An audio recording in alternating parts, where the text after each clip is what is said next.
snow you see obviously off to the side here, a little bit down the Great Gulf and the snowfield up on Jefferson, that's all remnants of last winter's snow.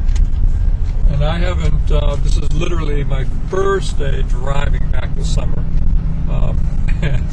So I said back, it says it just says my first day, which it is. But I've been going up and down for, I think this is my 18th summer. So you don't have to be overly nervous, but still a little bit. How many accidents? Very few. I mean, me personally, or in the history of the road? For you, for me? First of all. Oh, I'm still looking for my first. Okay. Say that. But we do like to go wrong side of the road here once in a while, so you can look down in Spalding Lake, a little lake down below you.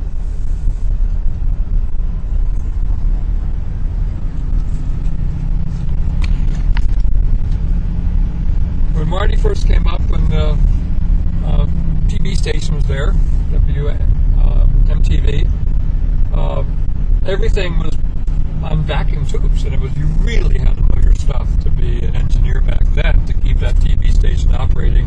Eventually it all went to solid state, and then eventually, as things had to become HD TVs and all the things that the government's mandated, changeovers, it just was not feasible to operate the TV station here because you use satellites now. High point of ground, big advantage back when the TV and radio first came up here. Now it was beams coming off the satellites that are hundreds of thousands of miles up in space, and or not hundreds of thousands, but 20,000 some miles up in space quite often. It's no longer is there a staff man TV transmitting facility at the summit. Still the FM radios.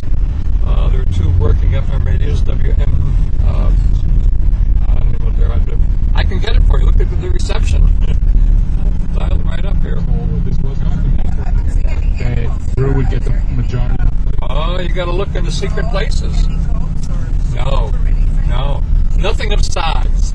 What you'd have for wildlife would typically be things like moles and mice and shrews and voles, smaller rodents, and because of the nature of both the weather, the food source, fresh water availability, only smaller, what we call rodents or pests almost, are what lives there.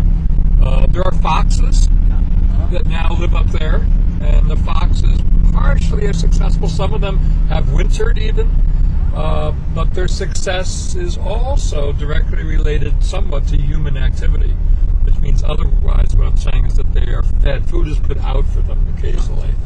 And so the foxes, there is a nice abundant supply of mice and moles that they can hunt. But also, if you have 40 leftover hot dogs from the state park, it is not unusual to just put them off and the foxes will take advantage of it. Every night's a barbecue opportunity for a fox, I guess. No, they're gorgeous. If you go onto their website, or even in some of the stores, there's postcards of the foxes. They're red fox. And because of the temperatures that are here, they fill out. I mean, they're just gorgeous. And it's like they know they're gorgeous. It's like they pose. And it's like, they're on, like supermodels on the catwalks. Because most foxes I see, especially down in the valleys, they're, we use the word mangy, and they're thin, and they're gaunt, and they're, they just don't look healthy a lot of times. And the foxes up here, there's two of them. I mean, they are just gorgeous. I mean, they're just, so much fur. They do not turn white. There are rabbits that will turn white. The snowshoe rabbits will change colors. And that's all part of a camouflage system. So they are not as noticeable for being a food source for somebody. So snowshoe rabbits and other animals will change their coverings so that they will blend in. People coming off the Alpine Garden Trail, spotting a few bugs.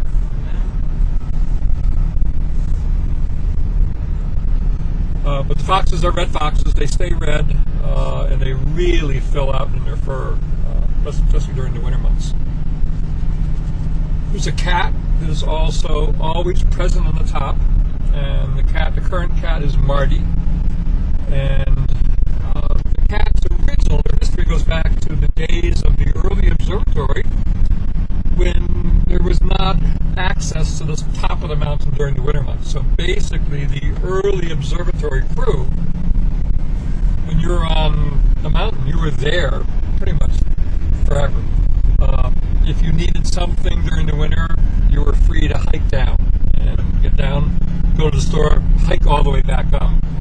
The machinery and the equipment was really not readily available or developed to be able to travel in the environment that you find it during the winter months. Eventually, some of the technology coming down to Alaska and World War II, they started to develop snow machines that were capable of accessing the top of the mountain. And so at that point, the crew changes became more scheduled. But the early years, the winter months was on foot. And so much of the food supply had to be transported up and stockpiled. And so there's a lot of dry food and things like that.